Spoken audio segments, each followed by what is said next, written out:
Okay, so a little over a week ago, Charles emailed me and said, are you planning on teaching on the second Sunday like you have been, and are you ready to fill in for him? And anyhow, he said, and if you are, I'm giving you Isaiah chapters 4 and 5. And so I guess we're running a little bit behind on Isaiah, so he's expecting me to do the catch-up work today, okay? And we all know how likely that is, right? Isaiah 4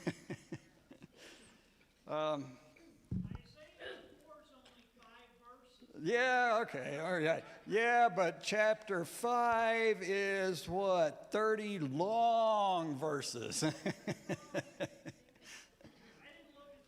Oh, sure, okay. So I emailed him back and I said, sure, I know what you're up to, you know. A couple of passages I want you to read in the book of Hebrews. Look at Hebrews chapter 10, starting in verse 26.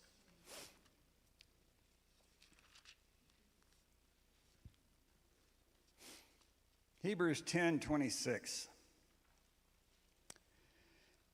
For if we go on sinning willfully after receiving the knowledge of the truth, there no longer remains a sacrifice for sins, but a terrifying expectation of judgment and the fury of a fire which will consume the adversaries.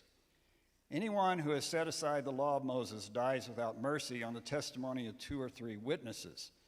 How much severer punishment do you think he will deserve who has trampled underfoot the Son of God and has regarded as unclean the blood of the covenant by which he was sanctified and has insulted the Spirit of grace? For we know him who said, vengeance is mine, I will repay. And again, the Lord will judge his people. It is a terrifying thing to fall into the hands of the living God. And then skip over to chapter 12. Verse 25. We'll read down through verse 28. See to it that you do not refuse him who is speaking, for if those did not escape when they refused him who warned them on earth, much less will we escape who turn away from him who warns from heaven. And his voice shook the earth then, but now he has promised, saying, yet once more I will shake not only the earth, but also the heaven. This expression, yet once more, denotes the removing of those things which can be shaken, as of created things, so that those things which cannot be shaken may remain.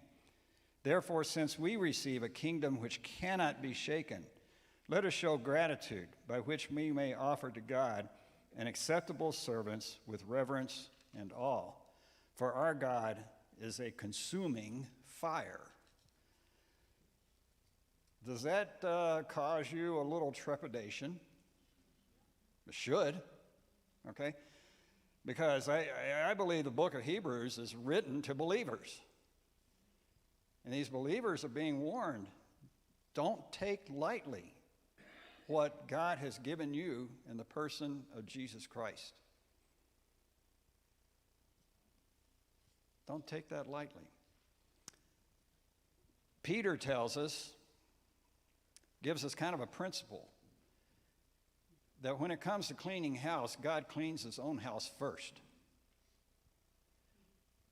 We look at this nation, we see all kinds of things going on around us. We wish God would clean that up, don't we? But let me tell you, he'll clean here, he'll clean his church first. Okay? That's what we're being warned about in Hebrews. Peter warns us about that. Isaiah, I think that's what Isaiah is dealing with here. When you look at the times that he was writing in, I think to a large degree he was dealing with a people who in many ways were presuming upon their chosen relationship with God and thinking to themselves that in itself would deliver them from judgment, from discipline. And Isaiah is desperately warning them, don't think that way. In Isaiah, what we see is God cleaning house first with his chosen nation. How's he going to do that? We'll see it towards the end of chapter 5. He's going to bring other nations against them. Nations that, from the Jewish viewpoint, were heathens, pagans, worshiping other idols, vicious people like the Assyrians. Some of the practices, the Assyrians would do things like they would literally flay. You know what that means? It means skin alive some of the victims that they conquered in their conquest. Can you imagine that? Skinned alive.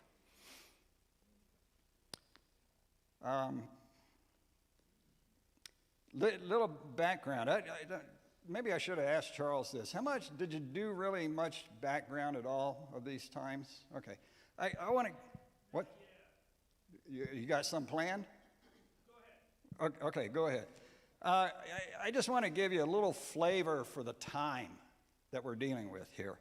You know, the book of Micah. Micah is a contemporary of Isaiah during part of Isaiah's ministry. So we're talking generally the same time frame. You get the idea from Micah that at least during Micah's ministry as a prophet, that there is a measure of prosperity going on in Israel. Okay? Enough so that people were presuming upon that prosperity, thinking to themselves that, you know, God's really blessing us here. So he must approve of all these other things we're doing.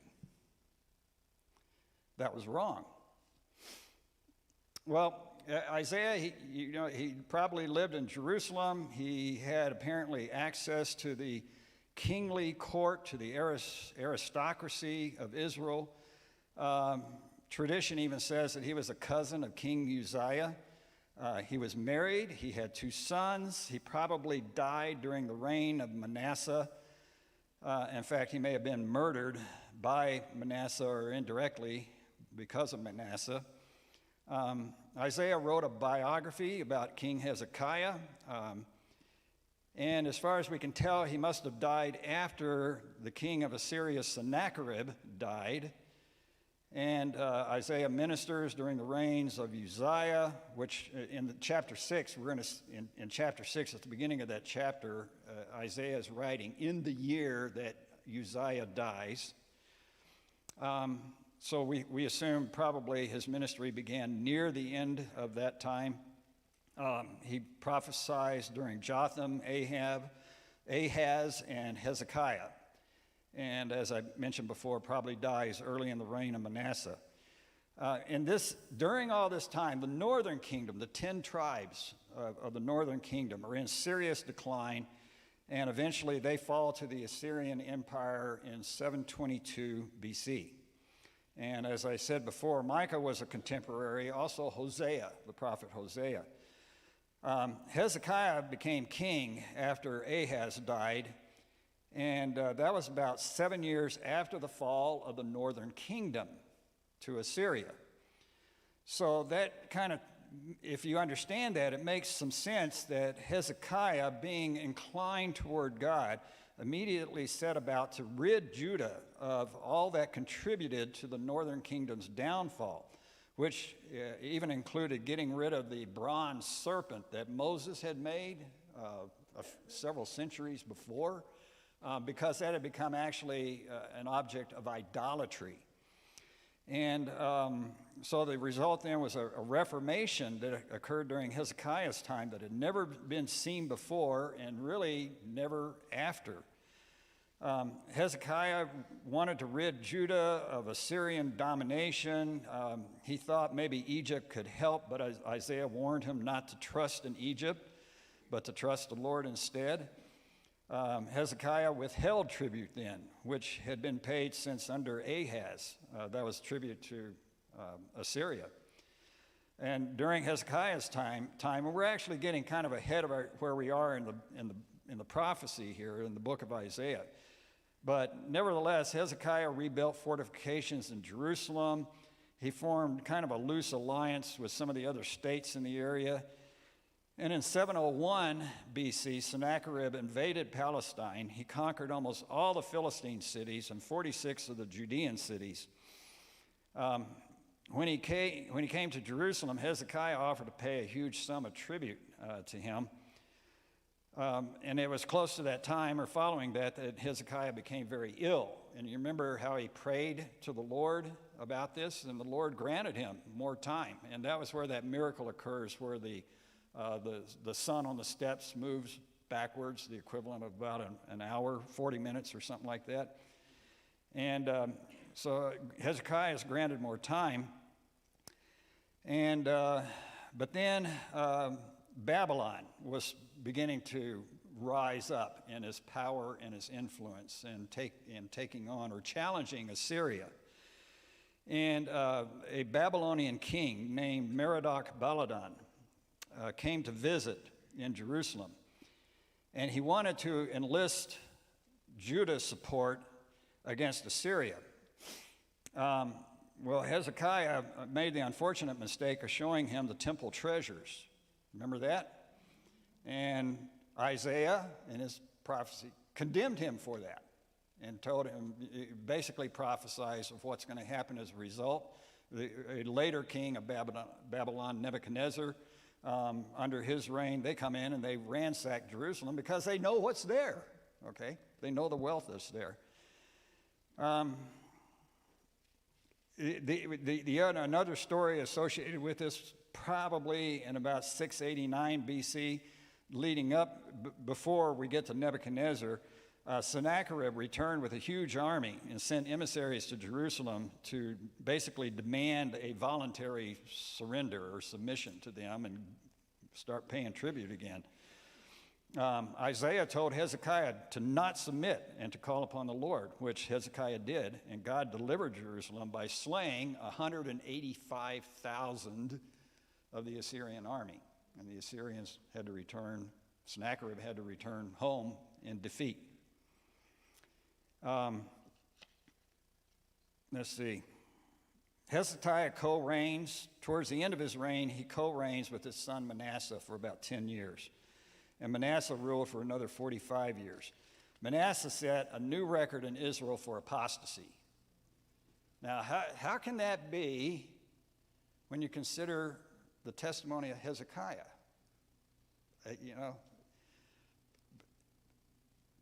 Hezekiah, in many ways, was faithful to the Lord, but there's something in there where he didn't pass that on to his son. Or either that or his son just absolutely rebelled against it.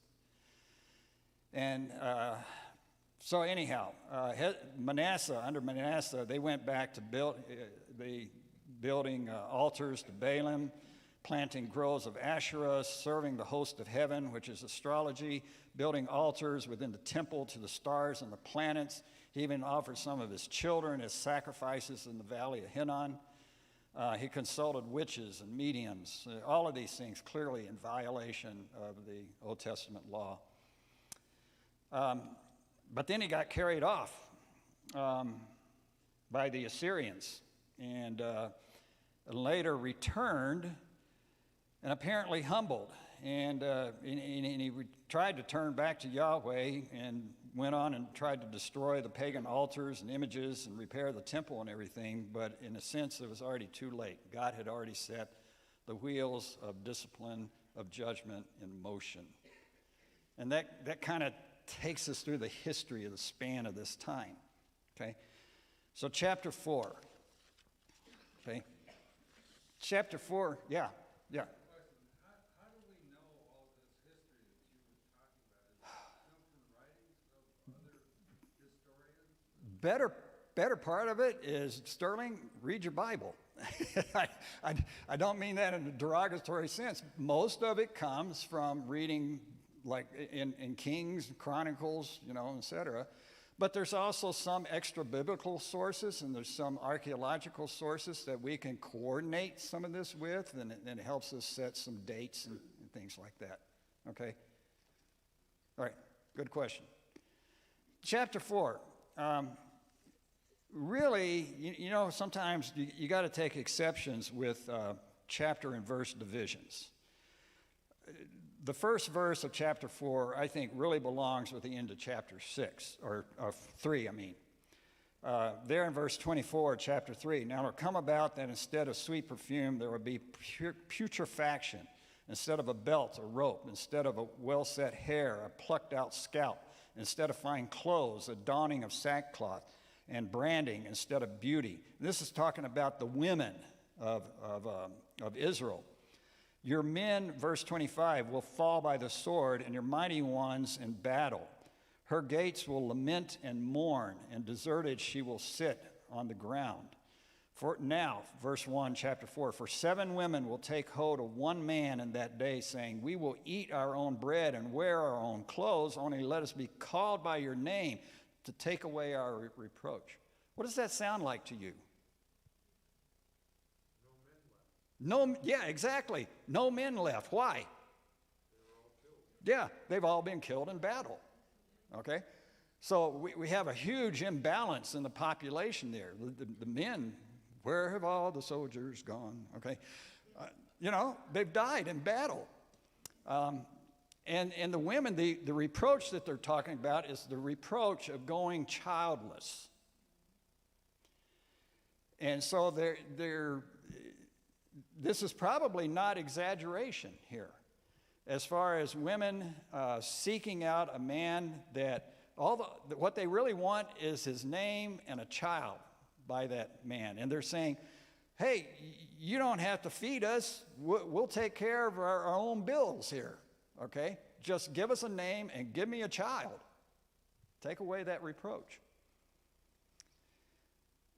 So that kind of concludes chapter 3. Then starting in verse 2 through verse 6 here in chapter 4, the theme changes here for a little bit.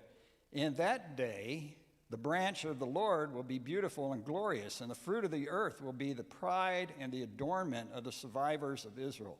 It'll come about that he who is left in Zion and remains in Jerusalem will be called holy, everyone who is recorded for life in Jerusalem. When the Lord has washed away the filth of the daughters of Zion and purged the bloodshed of Jerusalem from her midst by the spirit of judgment and the spirit of burning or fire. Remember us talking about that when we talked about the Holy Spirit? He'll come with He'll baptize you with water and with fire, okay? Might tie him with that. Then the Lord will create over the whole area of Mount Zion and over her assemblies a cloud by day, even smoke, and the brightness of a flaming fire by night. For over all the glory will be a canopy, and there will be a shelter to give shade from the heat by day and refuge and protection from the storm and the rain. Okay, so verses 2 through 6. What does this sound like? Does this sound like judgment? No, it sounds like restoration. Karen, you got a question or comment? Sounds like Jesus. Okay, yeah. In fact, if we take this term branch of the Lord, Jesus is the branch of Jesse, right? I'm trying to see if I put down the verse reference. I think it's chapter 11 where he's called that, right? So right within the book of Isaiah. We see the branch of Jesse that we come to learn is the person of Christ himself. So time-wise, when is this? Where are we? In verses 2 through 6. Has this been fulfilled? No. Yeah. There's no time in Israel's history where we really see all of this fulfilled. Okay, so time frame, where might we put this? Millennium, yeah. Sounds like a time of restoration. Sounds like a time of some blessing. And it will come about that he who is left in Zion and remains in Jerusalem will be called holy, everyone who is recorded for life in Jerusalem. That's kind of an amazing statement when you consider the situation that Isaiah is ministering in right now. So the oracle that's delivered here reaches all the way to the millennium. Jesus is the Messiah who will be glorified. The land will be productive. It'll be so productive they'll boast about it. residents of Jerusalem would be called holy. The cleansing judgment of the Lord will wash away the sin and the blood stains that so characterize Jerusalem. And, you know, what does Jesus say about Jerusalem when he laments over her? What does he say about Jerusalem and the prophets? Anybody remember? Well, he talks about, he wishes he could shelter her, Israel, under his wings, but they're also responsible. He holds his generation responsible for the blood of all the prophets, from Abel all the way through. Okay? So, and the last couple of verses here sounds a whole lot like what that happened back in the book of Exodus. When they left Egypt, what accompanied the children of Israel? Yeah, the pillar of fire by day and the cloud by night. Okay? All right. I got that backwards, didn't I? Yeah, sorry. All right. You need some light at night, don't you? Yeah, okay. All right. So then we move into chapter 5. Chapter 5 is a song and kind of a parable at the same time, or the first few verses here. Isaiah here starts out speaking. Let me, Isaiah, sing now for my well-beloved, a song of my beloved concerning his vineyard. Okay? My well-beloved had a vineyard and a fertile hill. He dug it all around. He removed its stones and planted it with the choicest vine. And he built a tower in the middle of it and also hewed out a wine vat or wine press in it. Then he expected it to produce good grapes, but it produced only worthless ones. All right?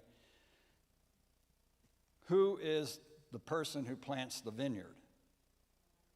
God, the Lord himself. Okay, so Isaiah is singing this song about him.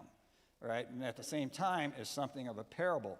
Now, in this case, the context tells us how to apply the parable. You read on to verse 3 and 4, and now, O inhabitants of Jerusalem and men of Judah. Now, this is God speaking to Jerusalem and Judah. Judge between me and my vineyard. What more was there to do for my vineyard that I have not done in it? Why, when I expected it to produce good grapes, did it produce worthless ones? This is God questioning Judah. So now let me tell you what I'm going to do to my vineyard. Okay? I will remove his hedge. It will be consumed. I'll break down his wall, and it will become trampled ground. I will lay it waste. It will not be pruned or hoed, but briars and thorns will come up. And I will also charge the clouds to rain no rain on it. For the vineyard of the Lord of hosts is what? House of Israel, and the men of Judah his delighted plant. So right there, we're told how to interpret the little parable. Okay? That's who it applies to. So, what does God, originally, what does God do to create this vineyard? Okay, he plants it. Okay, what else?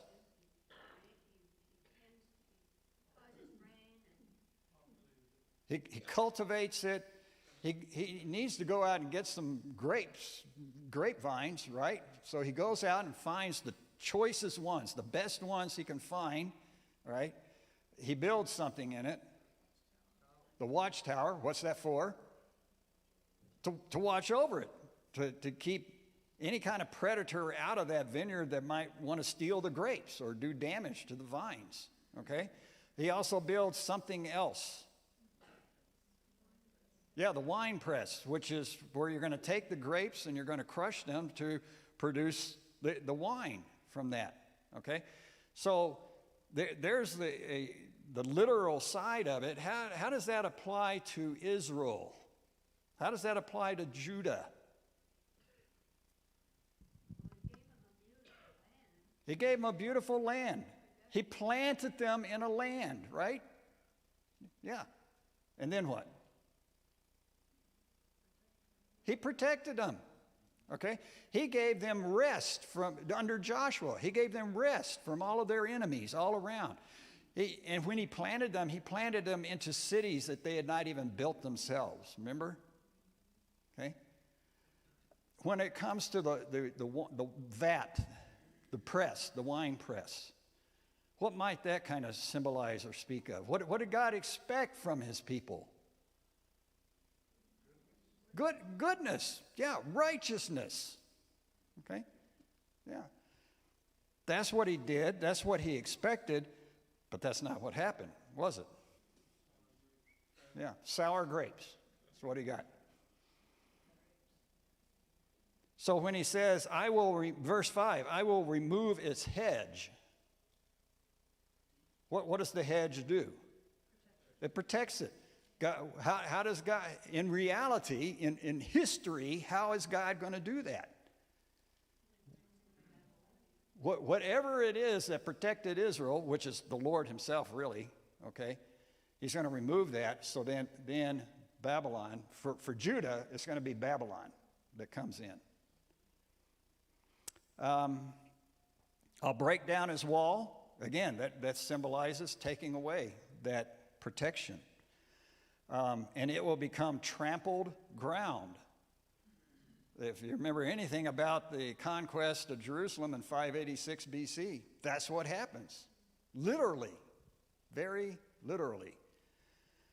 I will lay it waste. It will not be pruned or hoed, but briars and thorns will come up. I'll charge the clouds to rain no rain on it. It'll be drought-stricken. Literal drought. For the vineyard of the Lord is the house of Israel, and the men of Judah his delightful plant. Thus he looked for justice, but what did he find? Bloodshed. He looked for righteousness, but behold, what? Cried distress. Okay? We'll learn a bit more about that as we go through here. Then follows, starting here in verse 8, we have a series of 6 woes that are pronounced upon Judah here. If you remember Matthew chapter 23, this is just before the Olivet Discourse. Jesus has come into Jerusalem. This is the Passion Week, okay? And he delivers a lengthy sermon that consists of 7 woes against Jerusalem at that time. If you were a Jew living at that time, and you heard Jesus pronounce woe after woe after woe after woe, if you knew much of anything about your scriptures and about what Isaiah had written, you should have seen the parallel to Isaiah chapter 5. And if you don't really have time to do it here, but it's an interesting study to take each one of the woes in Isaiah and compare them to the woes that Jesus comes up with. You'll find a great deal of similarity. So, woe to those who add house to house and join field to field until there is no more room, so that you have to live alone in the midst of the land. What in the world is he talking about there? Woe to those who add house to house and join field to field. Do we have any paraphrases? Or Terry? I think of a rancher up in Montana who was accused of wanting to buy up everything. And he said, no, I don't want everything. I just want what's next to me. Okay. And I think that encapsulates this. They just weren't leaving room. They were greedy. They were desiring more and more and more. Yeah, I think Terry's basically on track here.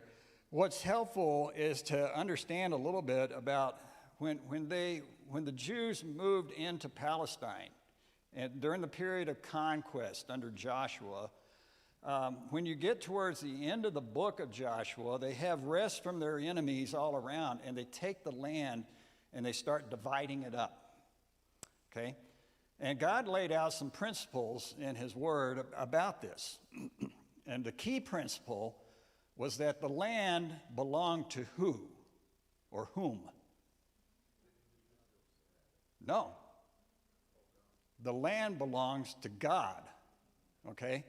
And the people are its caretakers, and they are essentially leasing it from the Lord.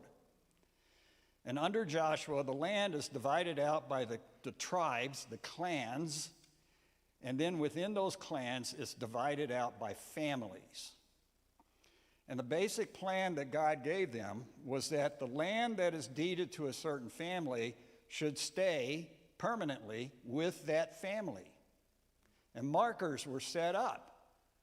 And there was condemnation for anybody who would dare to move one of those markers. That'd be like, most modern equivalent I could think of would be like claim jumping back in our mining days.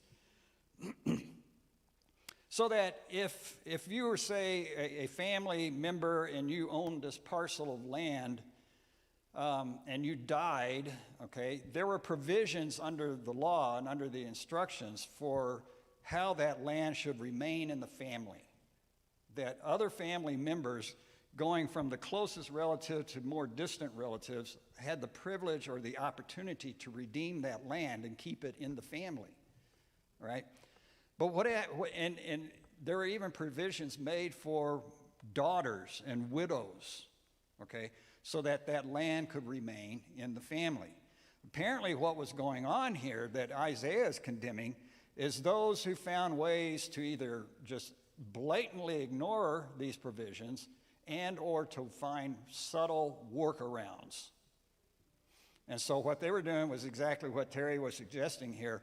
They were expanding their houses, they were expanding their land, and they were doing it unjustly and in violation of the law, because the law said that land should have remained within that family. Now, if it involved a house within a walled city, a house within a walled city could be sold and sold on a permanent basis.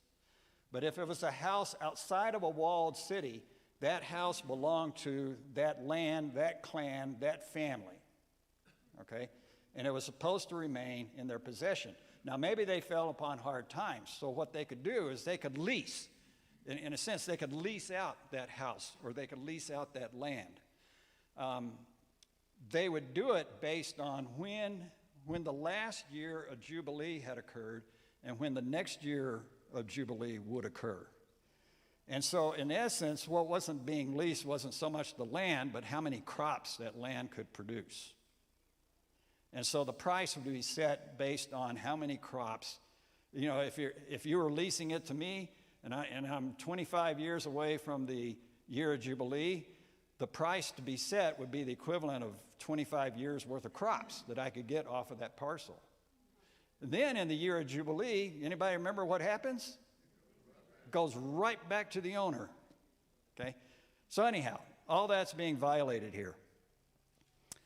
Verse 9, in my ears the Lord of hosts has sworn, surely many houses shall become desolate. So all these houses they have accumulated for themselves, they'll become empty.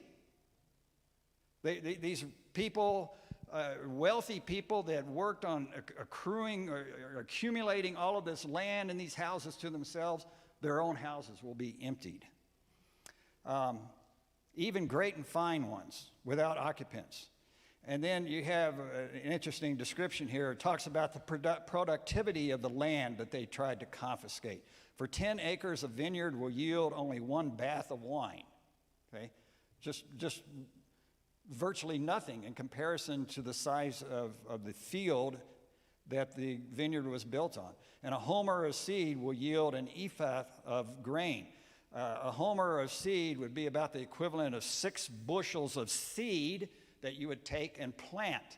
And then the crop grows, and when the crop grows, then you harvest seed from that crop, and what you get back is about half a bushel. Get the idea? Okay. Second woe. Woe to those who rise early in the morning, that they may pursue strong drink, who stay up late to the evening, that wine may inflame them. Their banquets are accompanied by lyre and harp, by tambourine and flute, and by wine. But they do not pay attention to the deeds of the Lord, nor do they consider the work of his hands. Therefore, my people go into exile for their lack of knowledge, and their honorable men are famished, and their multitude is parched with thirst. See, parched with thirst is such a nice contrast to the drinking of the wine all the time, isn't it? Okay? They may be quenching their thirst with wine, but ultimately they're going to be parched. Therefore, Sheol has enlarged its throat and opened its mouth without measure. I think that's a contrast to them opening their mouths to consume all this wine. And Jerusalem's splendor, her multitude, her din of revelry, and the jubilant within her descend into it. So the common man will be humbled, and the man of importance abased. The eyes of the proud also will be abased, but the Lord of hosts will be exalted in judgment, and the holy God will show himself holy in righteousness.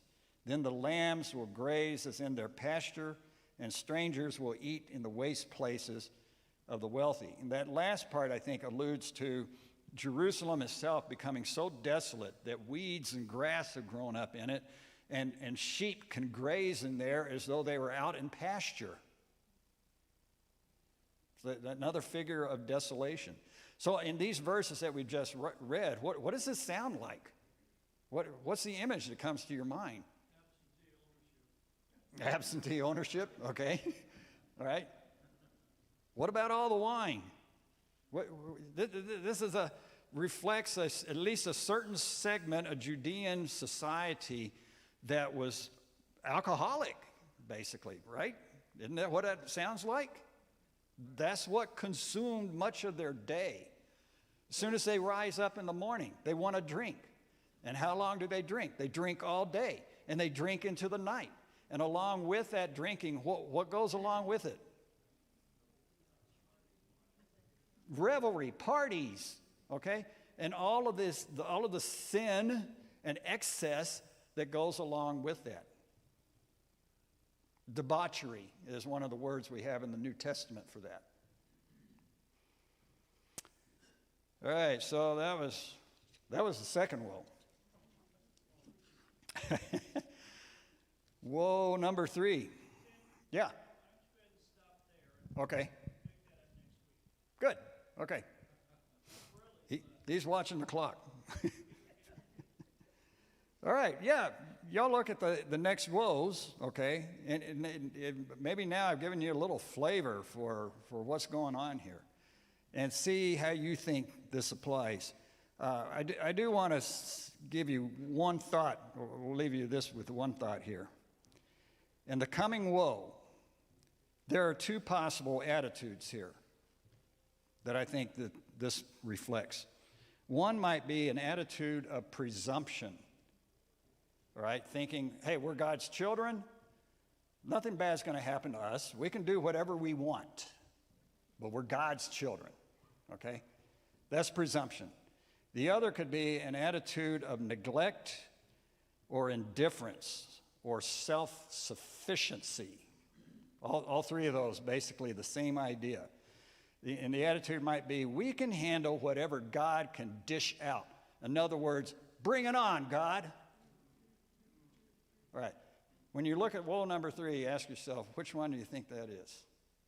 And maybe it's both. Okay? Let's close. Thank you, Father. As always, I appreciate the class, the input from the people here. And as always, we ask that as we study your word, that we see, we understand, we comprehend the application to our own time. Let us not presume, Lord, that simply because we have named the name of Christ, that we are beyond the reach of your discipline. You will clean house with us first. Let us always be aware of that. And as we look into your word, let us seek to understand how righteousness might characterize our own lives. And we ask this in Jesus' name.